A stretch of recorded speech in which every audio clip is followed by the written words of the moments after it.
আজকে গেছিলাম দীঘার জগন্নাথ মন্দিরে। নতুন করে তৈরি হলেও মন্দিরটার স্থাপত্য আর পরিবেশ দুটোই কিন্তু অসম্ভব সুন্দর। দূর থেকে দেখলেই চোখ আটকে যায় এই লাল রঙের দালানটার দিকে। চারপাশে সবুজ গাছ, ঝকঝকে পরিষ্কার রাস্তা।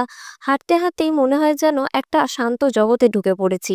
ভেতরে ঢোকার সঙ্গে সঙ্গে একটা অন্য রকমের অনুভূতি হয়, মনটা যেন হালকা হয়ে যায়। মন্দিরের ভেতরে জগন্নাথ দেবের মূর্তিতে চোখে চোখ রাখলেই মনে হয় যেন তারা শান্তভাবে তাকিয়ে আছে আমার দিকেই।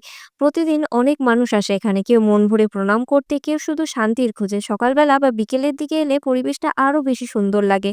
ঠান্ডা হাওয়া, পাখির ডাক আর মন্দিরে ঘন্টার শব্দ সব মিলে একেবারে মনের মধ্যে গিয়ে বসে। এই মন্দিরটা যেন দীঘার একদম আলাদা একটা পরিচয়। শুধু সমুদ্র দেখেই ফিরলে অনেক কিছু মিস করে ফেলবে। এই মন্দিরটাও একবার নিজের চোখে দেখা দরকার।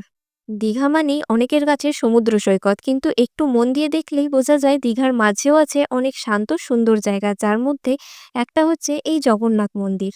রোদ পড়লেই গা ছমছমে একটা ঝকঝকে আলো পড়ে পুরো গায়ে, যেন মন্দিরটা নিজেই আলো ছড়াচ্ছে। ভক্তি থাকুক বা না থাকুক, এই মন্দিরে ঢুকে একবার হলেও মাথা নিচু করতে ইচ্ছে করে। যারা ভিড়ে ক্লান্ত বা একটু শান্ত জায়গার খোঁজে আছো, তাদের জন্য এই জায়গাটা কিন্তু একদম পারফেক্ট। সব মিলিয়ে আমাদের দীঘার জগন্নাথ মন্দিরে আসার অভিজ্ঞতা কিন্তু বেশ ভালো। তোমরাও যদি দীঘা আসো, দীঘার জগন্নাথ মন্দির কিন্তু অবশ্যই ঘুরে যেও।